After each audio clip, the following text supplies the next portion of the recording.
Your ChatGPT sidebar is a complete disaster zone right now. It is overflowing with half-baked ideas, abandoned projects, and random questions that seemed important 3 weeks ago. You want a fresh start, but the thought of clicking those tiny three dots on every single conversation to delete them one by one makes you want to close the tab and never come back.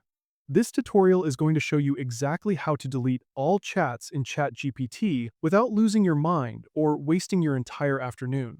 Start by looking at that crowded left-hand sidebar. It's messy, isn't it? Instead of doing the tedious manual labor, take your cursor to the corner of the screen and click on your profile icon. A menu drops down and you need to select the Settings option.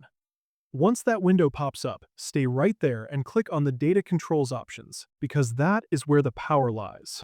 Look toward the bottom of that menu for the option that says Delete All Chats. There is a bright red button sitting there waiting for you that says Delete All. Go ahead and click it. You will see a final confirmation button. Click that too. Now, when you close that settings window, you might notice those old conversations are still hanging around for a second. Don't panic, it didn't fail. You just need to refresh your browser page. Once the page reloads, that sidebar will be completely empty and pristine. Why does OpenAI even let it get this cluttered in the first place? Well, the system is designed to save everything by default, so you can pick up a thread whenever you want. But over time, those hundreds of entries actually make it harder to find the stuff that actually matters. It's a digital hoarding trap.